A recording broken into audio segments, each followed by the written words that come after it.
Hello, team. Welcome to week 2 of Track, where this week we are focusing on time management. So every week when we start off these sessions, we have a weekly challenge. This week's weekly challenge is scheduling your perfect week.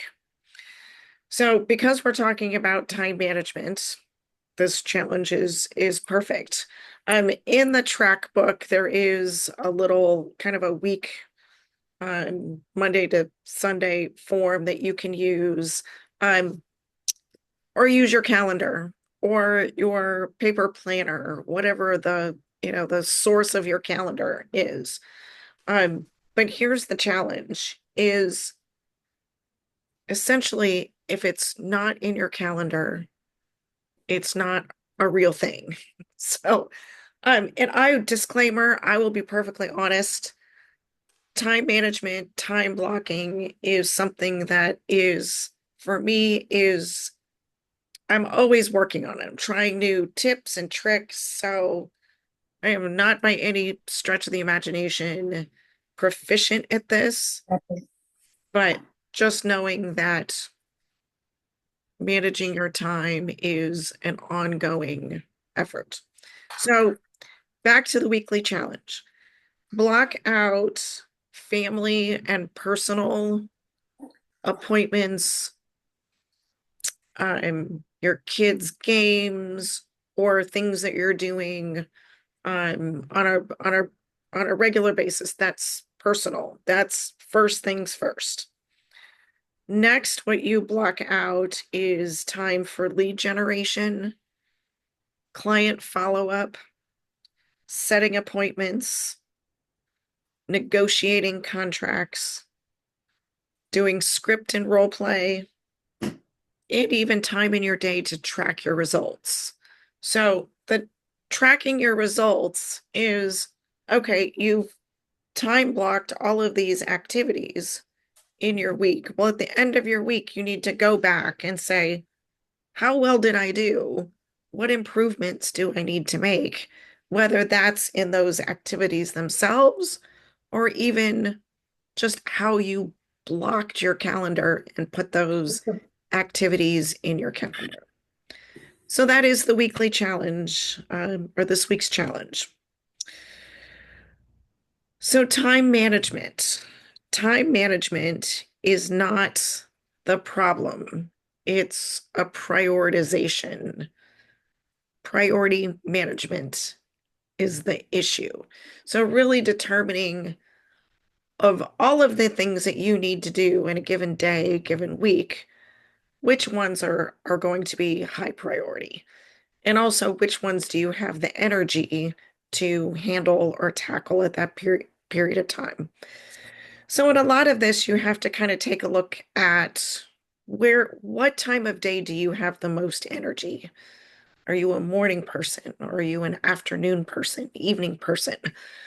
And really scheduling the activities that require lots of your energy in those time periods where you do have most energy. One of the videos, Jake was talking about expanding your strength zone. And this is really an interesting concept in what it does, and what he's talking about is for you to look back at your successes, your experiences, and understanding your areas of strength. On the other side of that, maybe where are your areas of opportunity. But when you focus on the areas that you're strong in, that you're proficient in, where you've had prior success, where your wins are, where your experiences lie. It's really about being self-aware, right? So kind of doing that inward looking of what are you good at? What are your experiences? And how can you take that and transform that into your real estate business? In the track book, so now I'm going to share my screen. And in the book, there is, and part of the videos when he talks about it, is an exercise to determine your strength zone. So in step one, these words below represent core values. Circle 10 to 15 of them. If you see more, circle more. That's really just kind of a guide. And it gives some blank spaces for things that you might have thought of that you could fill in. But these are really kind of your core values. And you can see kind of the different um, types of values that are in here. So knowledge, self-motivation, family, money, serenity, physical challenge. So take that list, circle 10 to 15 of those, or write down, ones that may not be included on that list. And then what you're going to do is you're going to group those values into three different groups. And when you group them together, you would group ones that are very similar to each other. And then once you group them together, you start to see a theme. And so from that, you want to give your group a name. And then you're going to choose one value or a word that you would feel best encompasses the meaning of that entire group to be what the group's name is. So I'll give you an example. So, and I'm just going to pick a few. So, money, financial gain,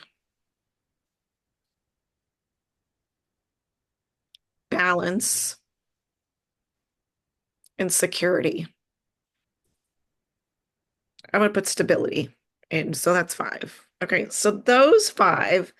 So money, financial gain, um, maybe throw growth in there as well. So all of those words, if I put all of those together, to me, that is what I would call, you don't have to use one word, you could use two, but I would call it financial security, right? So one of the areas that may be important to you is your financial security. So that's just an example of picking those and then kind of grouping them together.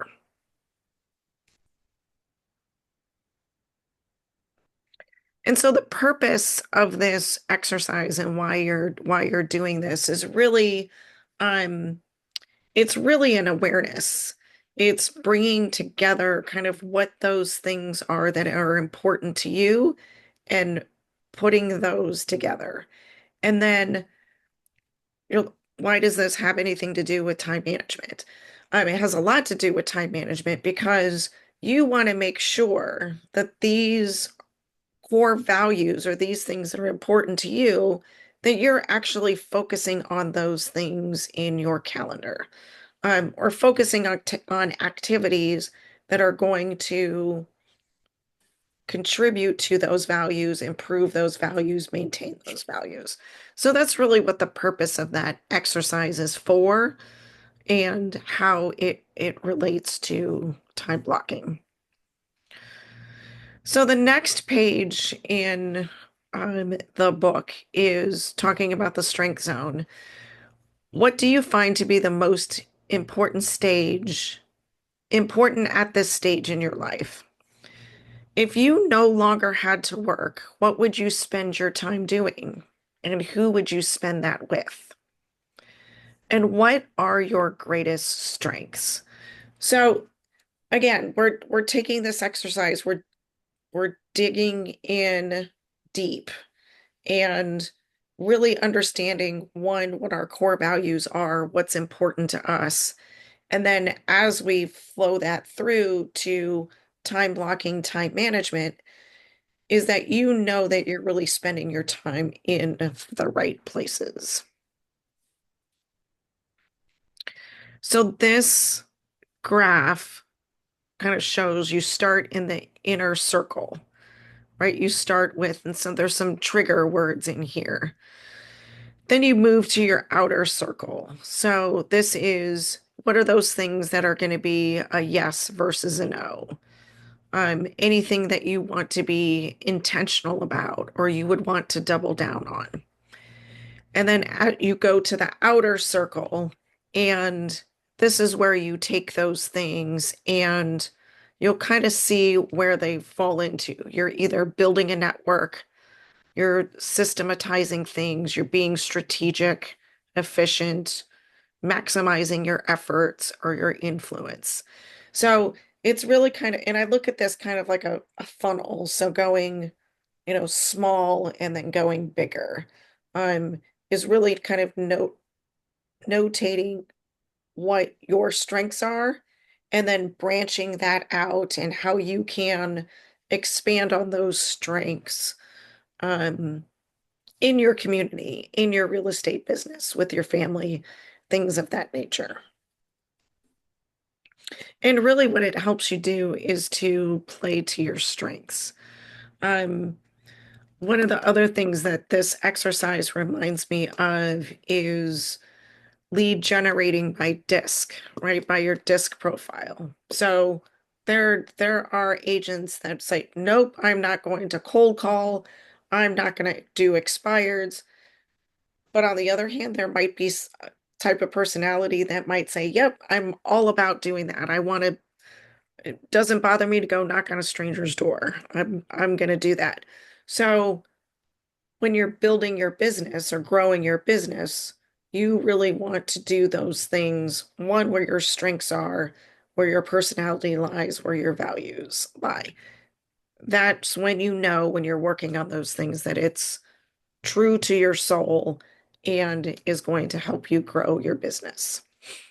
Because everybody wants to do things that they love to do, right? So when your mission and your vision is very clear, then um, you're heading down the right path.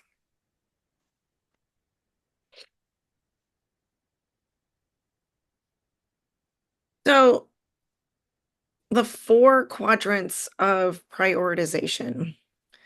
So in this exercise, it takes these activities and it breaks them up into um, four quadrants, right? So you've got up at the top left, high, high importance, over to the right, maybe low urgency, high importance, and then, same for the bottom two. Whatever those things that you would call be in like your number one. So high urgency, high importance. Those would be the things that you would do right now. So in real estate, when your time blocking would be lead generating, making your 5 phone calls, negotiating contracts, things of that nature. As we move to number two, so it might be high importance, but the urgency is low. So it's important, but it's not so urgent. Then at that point, you would decide when you would need to do it. It's important, but it's not something that would need to be done right now. So number three is things that are urgent, but not important. Those would be the things that you could possibly delegate, right? So the who, not how, right? Is there somebody that can help you um, work on that, whatever this thing? A transaction coordinator is a perfect example, right? It is urgent. Managing your transaction is important. So I don't want to say that it's not important, but if you as an agent, you're focusing on lead generating and you have transactions coming in the door, you might want to hire a transaction coordinator so that you can focus on those things to you with your real estate business are in are urgent, but maybe at this point in time may not be important, but you can have a transaction coordinator managing the day-to-day of the transaction, making sure that your contract to close is being completed. Um, so number four is it's not urgent and it's not important. What do we do with that? Put a big old X through it. Get rid of it. It's not on your calendar. It's not on your to-do list. So what this exercise, and it's really kind of a prioritization exercise that you're going through. So not everything that is on your to-do list needs to be done. Requires some prioritization, right? So focusing on the things that are most immediate, things that are immediate, medium, and then lower priority items. And then as you understand what those are, then you can time block and manage your time, block out your calendar um, in that manner.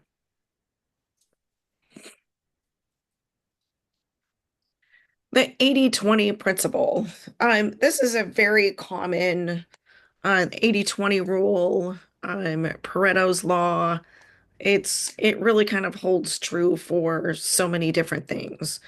Where it says 80% of your effort is leading to 20% of your, I have that backwards. So 20% of your activities leads to 80% of your results.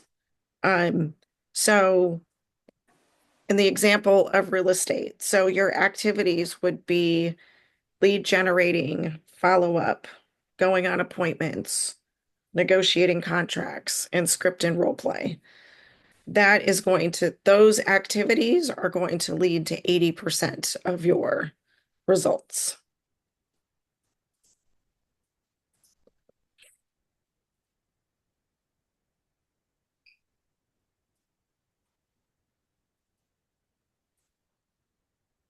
I'm going to share another document that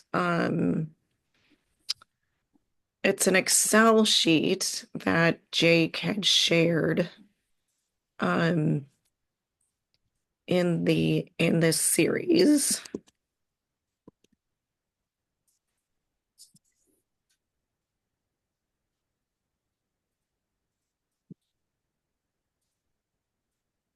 So this is kind of back on the 80-20 rule and what this is really figuring out what your time is worth. Um, how many hours, and this is an Excel spreadsheet. You can go in and you can plug in, um, you can put some dollars to it, you can put some hours to it, and you can kind of play with it and just see what it is. But the idea is, as you're kind of thinking about your time, so this funnel, right? So we've identified what our values are, what our strengths are. Now we're putting those into practice and we're putting them in our calendar and we're focusing on those things. Now we're going to put some dollars and cents to it. So that's really going to be an eye-opening exercise to see, am I really, how much, by doing this particular activity, how much money am I making? By this other activity that I'm doing, how much money am I making there? So really what you want to do is you want to focus on those activities that have um, a very high value, not only to your personal values, but also to the values of your bank account. So it's time blocking, time management is not just putting things in the calendar. It's really taking a look at all of those factors and bringing it all together and making sure that you are self-aware about the things that you are working on, the things that you're focusing your time on, and are you focusing on the right things at the right time? You do need to give yourself some grace. There are going to be instances where you are going to be doing things. Yeah, I know that the cleaning lady in our office is coming tomorrow. I'm going to get the trash ready for her because I know that I'm going to be out of town. So, is that something that I really should be doing? No, probably not. I know that's kind of a silly example, but the point being is give yourself some grace. Not everything that you do 100% of the time, 100% of the day in the week is going to be those the those 80%, the 20% of those items that lead to 80% of your results. So just give yourself some grace and realize, sometimes there are things that you do need to do. Take out the garbage, mop the floors, I'm making up an example just because I'm going to be out of town and I know that things I need to do for the office before I go. So that's just a silly example. Um, and that's really the premise behind time management, time blocking. Um, and it's one of those things that you really need to visit on an often, do it often, because sometimes you need to be reminded about your values, things that are important. Um, I personally just went through this exercise a couple of months ago, where I really took a look at the things that I was doing on a regular basis and evaluating, is that really the best use of my time?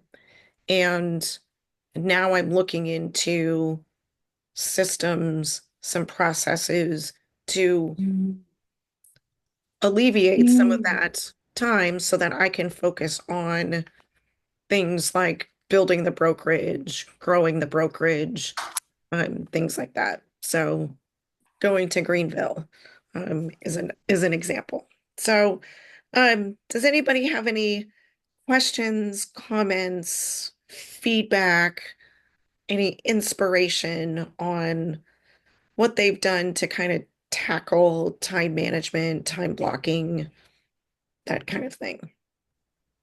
I'll just share that my aha moment was the exercise of finding your value.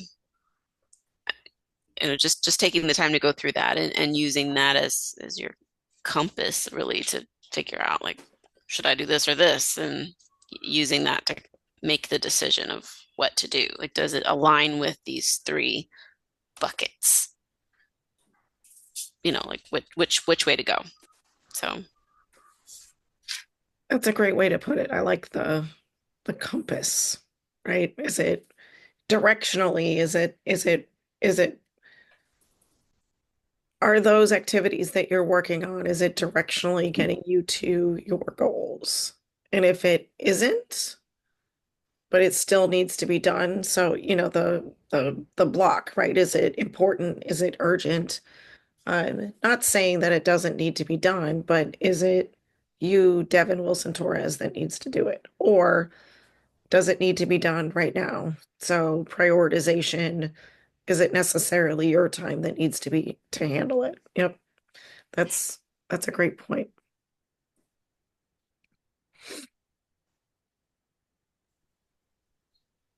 this was helpful. It's good. I mean, this is like maybe the second time going through these exercises, and it's eye-opening in different ways each time. So And so the one thing about track, and the great thing about it is beneficial when you go through it multiple times because so now it's the second time that you're going through it. You've seen it, you've seen the material. It might be just kind of filed back in your brain a little bit. So now you're bringing it to the front. And um yeah, it's a great I don't want to call it a refresher, but it's a great reminder of, kind of setting those expectations. Um, yeah, absolutely.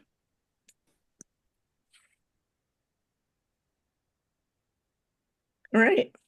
Anything else? Does anybody have any other comments? I do not.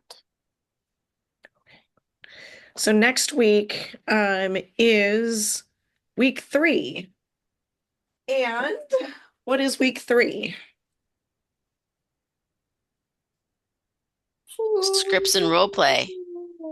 Is it scripts and role play? Yeah. All right. It is Breakthrough scripts and scripts role and role play. play. All right, here we go. So remember to continue with your activities. Um, it's really about creating those habits Mhm. and making those connections on a regular basis and having it be part of your ongoing day. So keep those up. And we will look forward to next week.